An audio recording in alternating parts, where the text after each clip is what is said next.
ahora de un tema muy importante de hablar de definiciones, hablar de qué es lo que hace un alergólogo y cuáles son las enfermedades más importantes.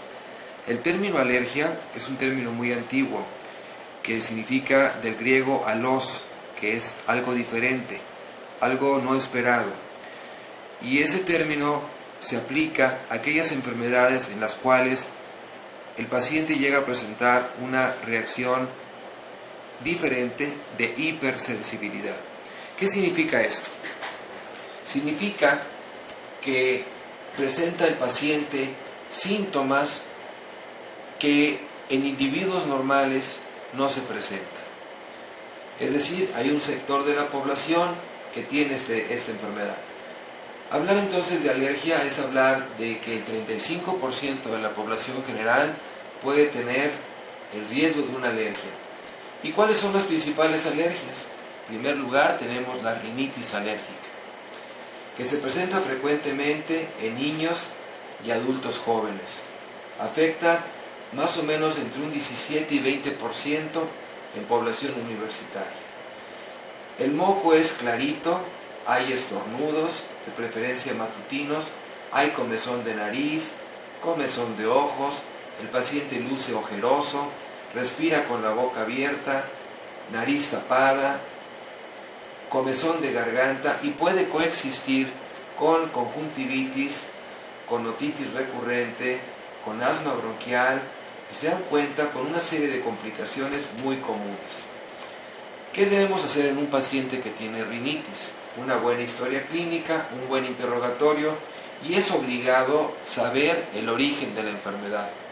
Hay que hacerle prueba cutánea, que es obligado decirle al paciente: usted es alérgico a esto, tiene que quitar esta sustancia y tenemos que manejarla.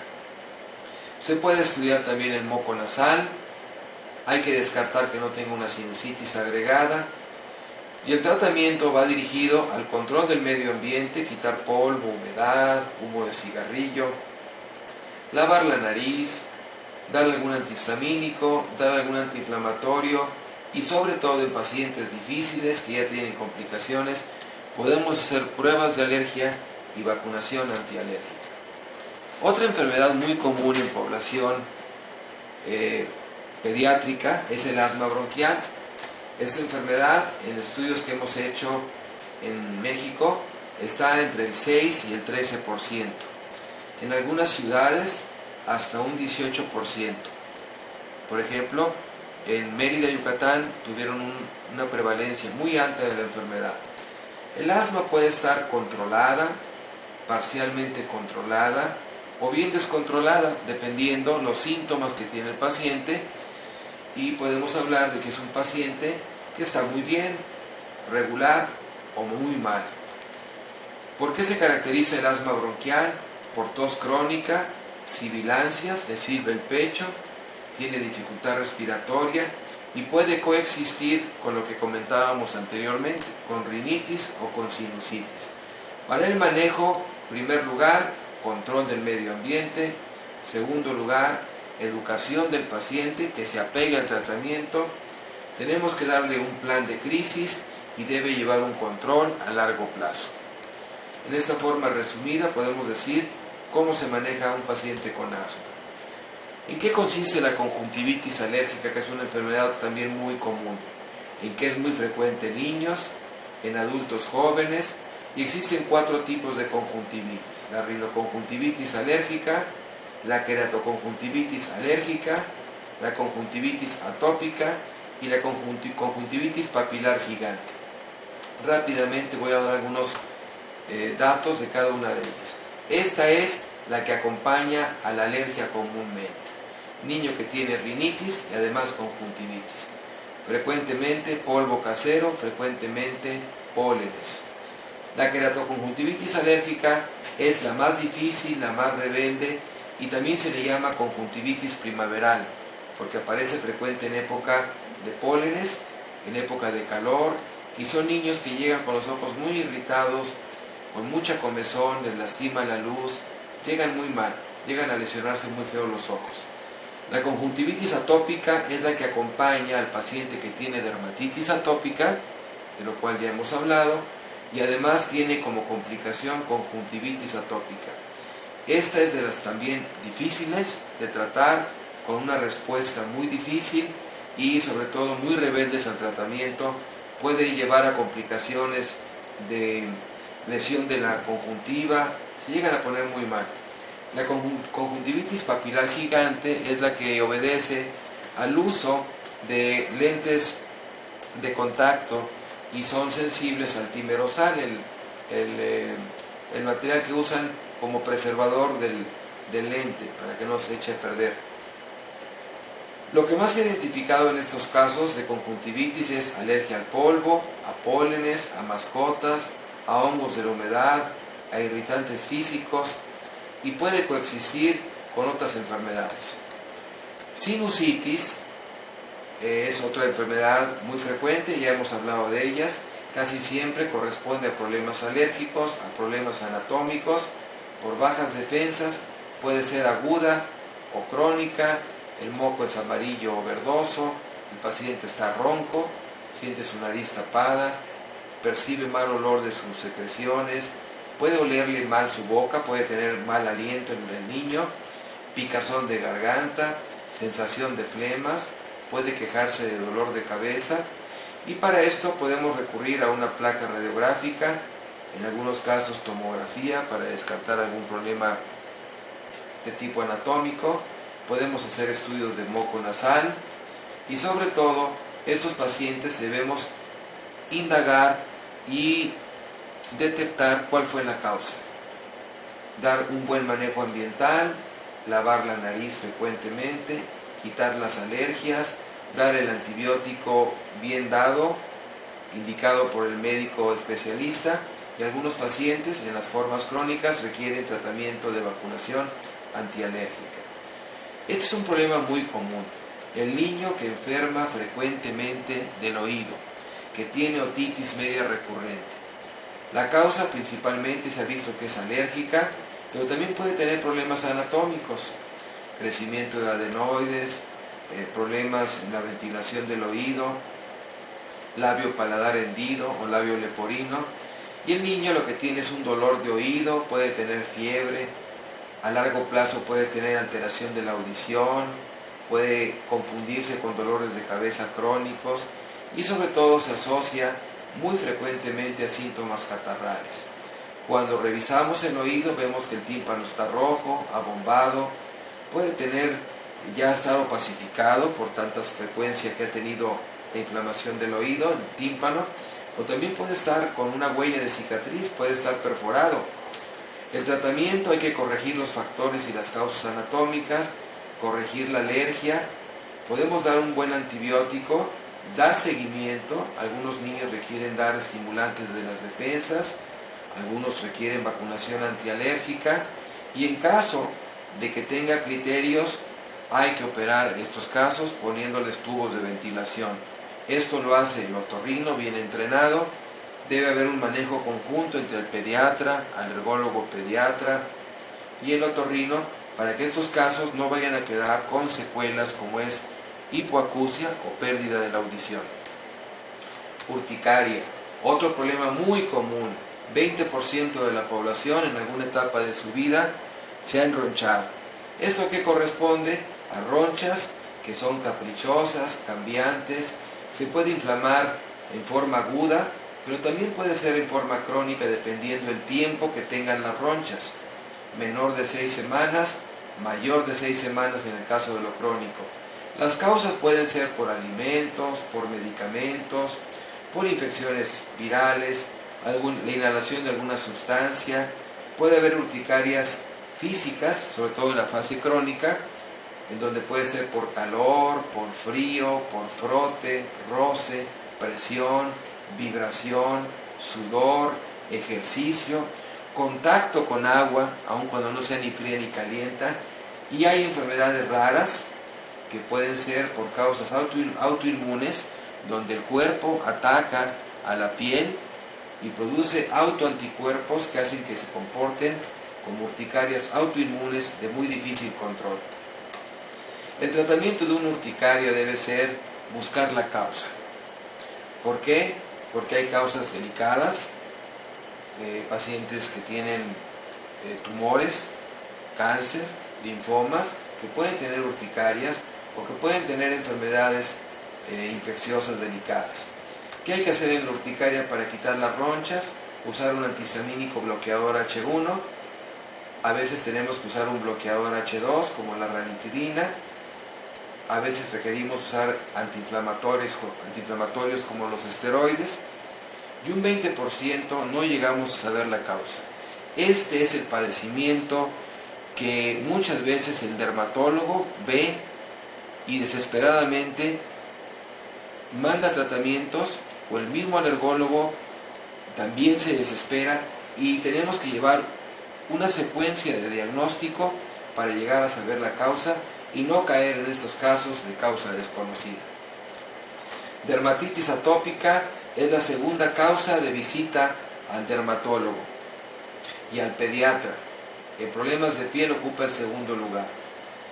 El rash es crónico, ocurre en la cara, en los pliegues, frecuentemente en lactantes, pueden mejorar con el crecimiento en el 40% de los casos, tiene predominio en el sexo masculino en etapas tempranas, se asocia frecuentemente a alergia alimentaria, leche, huevo, trigo, tomate, mariscos, chocolate, pero todos estos diagnósticos tienen que ser comprobados. No podemos someter a un niño a quitarle alimentos sin saber si verdaderamente es alérgico. Por lo tanto, la opinión del especialista, en este caso el alergólogo, es muy importante, sobre todo en casos rebeldes. El tratamiento va a estar basado en la historia clínica, en una exploración física detallada, en hacer pruebas de alergia y sobre todo se debe insistir en que el paciente debe llevar una educación, tanto el paciente como la familia. Se debe tener y hablar claramente con ellos de que va a ser una enfermedad muy difícil, que no deben desesperarse y que cualquier duda debemos nosotros como médicos apoyarlos. De otra manera vendrá la desesperación y la visita con medicina alternativa que no ha comprobado su acción, con chochitos, herbolaria, y lo único que pasa es que el paciente gasta, se complica y no se cura. Hay que lubricar la piel, algunas veces usar medicamentos que deben ser controlados por el médico, y aquí lo que debemos insistir en no caer en la automedicación, y siempre debe haber preventivos en la fase crónica. Dermatitis por contacto es otra de las entidades que vemos frecuentemente los alergólogos. Estas son producidas principalmente por sustancias contactantes como son cosméticos, látex, detergentes, pinturas, shampoos, lociones, geles, joyería de fantasía, cosas que lleven níquel o que lleven cromatos, y esto hace que ocurra una inflamación recurrente y muy relacionada con la causa. Aquí lo más importante es detectar qué sustancia es la mala, si es algún cosmético, si es algún tipo de loción, quitarla, y sobre todo alejarlo de esa sustancia, evitar la causa y dar tratamiento antiinflamatorio. ¿Qué sucede con la alergia a los medicamentos? Que es un tema también muy apasionante, donde el médico debe saber muy bien las causas, y existe, o hemos detectado que hay gran confusión en los términos. Es que tiene una alergia, y es que tiene una reacción secundaria, y aquí lo más importante es que del 6 al 10% son por alergia y debe ser comprobado. Las causas más frecuentes son por penicilinas, sulfas, aspirina y derivados, medicamentos anticonvulsivantes como la difenhidramina o el diazepam, vitaminas. Aquí tenemos un gran problema. Los derivados de complejo B muy frecuentemente producen alergia. Los conservadores de los medicamentos, algunos alimentos llevan algunas sustancias que los contaminan, por ejemplo la leche de vacas tratadas con penicilina. La automedicación y la interacción medicamentosa es algo muy común que vemos, y aquí es donde ocurren las complicaciones. En los pacientes, el alergólogo puede hacer pruebas cutáneas para detectar qué sustancia es la que provoca el problema, eliminarla, sustituirla y suplirla. No podemos caer en la misma familia del medicamento porque podemos enfrentarnos a una cosa muy grave que es la anafilaxia, donde el paciente puede fallecer por este motivo. Otro tema muy importante que no debemos pasar por alto en la consulta del alergólogo es la alergia a los medicamentos. Son de difícil diagnóstico, son más frecuentes en niños y en jóvenes, y los alimentos que hemos visto en nuestro México, en estudios que hemos hecho, es leche, huevo, trigo, cítricos, aguacate, kiwi, conservadores, colorantes, mariscos, chocolate, tomate y durazno. Los síntomas pueden ser desde que el alimento llega a la boca, les pica la boca, les pica la garganta, se le inflaman los labios, puede tener el paciente vómitos, puede tener distensión, puede tener constipación crónica, puede tener sangrado rectal, problemas de tipo malabsorción, el paciente puede tener problemas de peso bajo y talla baja, por tanto cambio de leche. Otros síntomas muy frecuentes son los de la piel, los dermatológicos, específicamente dermatitis atópica y urticaria, y pueden tener reacciones muy severas, en el caso por ejemplo de los mariscos, reacción al camarón que puede ser mortal. Por lo tanto, debemos orientar muy bien al paciente, darle indicaciones por escrito, debe llevar un brazalete en su credencial, llevar una identificación donde se diga que es alérgico y qué deben hacer, a quién hablarle. Hay que hacer pruebas de alergia, tenemos que eliminar la sustancia, comprobar, y siempre es importante que sea visto por el alergólogo. No hay vacunas para este tipo de enfermedades, no caer en la charlatanería. Aquella persona que dice que le va a dar una vacuna para una alergia a alimentos está engañándolo, porque en esto también hay charlatanes. Anafilaxia. Este es el término que se acuñó por el doctor von Pirket para hablar de la reacción más severa. Otras personas que estudiaron esto fueron el doctor Ricker y Portier en Francia, desencadenando reacciones anafilácticas en perros. Hablamos de 1876.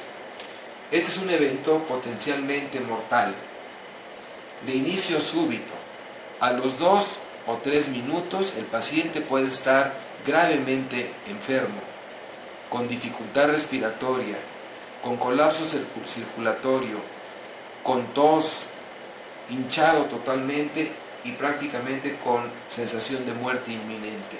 Esto, anafilaxia, se puede prevenir. Se puede prevenir y podemos identificar la causa si visitamos a la gente apropiada. Las reacciones pueden ser por alimentos, ya lo comentábamos, mariscos, chocolate. El cacahuate en Estados Unidos, como reacción anafiláctica por alimentos, ocupa el primer lugar. Hay 200 muertes al año en Estados Unidos, un lugar donde se hacen estadísticas, por alergia, por anafilaxia, por alimentos. Picadura de abejas, 40 personas al año en países desarrollados fallecen por picadura de abeja. Reacciones a medicamentos, sobre todo penicilinas, sulfas, sueros vitaminados, mucho cuidado. Vacunas, cualquier tipo de vacuna puede ocasionar alergia, por lo tanto, deben aplicarse las vacunas con gente que tenga el equipo, el entrenamiento y esté preparado para manejar este tipo de reacciones. Este tipo de reacción requiere una atención rápida y se tiene que actuar rápido, de otra manera el paciente puede fallecer. Como podrán darse cuenta, en este vuelo que hicimos sobre las enfermedades alérgicas, empezamos con las enfermedades muy sencillas, gripas y catarros, toses y ronchas, y llegamos a esto que es la manifestación más severa, que es la anafilaxia. Insisto mucho en esto porque esto que puede resultar prevenible, predecible, puede también resultar en algo que no se pueda evitar y que pueda producir complicaciones fatales, de las cuales podemos arrepentirnos toda la vida, puesto que si no estamos en manos de un experto, podemos tener complicaciones. Aún así, en manos del experto, se nos han presentado casos en los cuales batallamos mucho y tenemos que estar luchando con una enfermedad que pudo haberse prevenido. De ahí la importancia de visitar al especialista en el tiempo apropiado, con el diagnóstico apropiado y el tratamiento oportuno. Ojalá esto sirva para orientarlos sobre enfermedades muy comunes como son las alergias.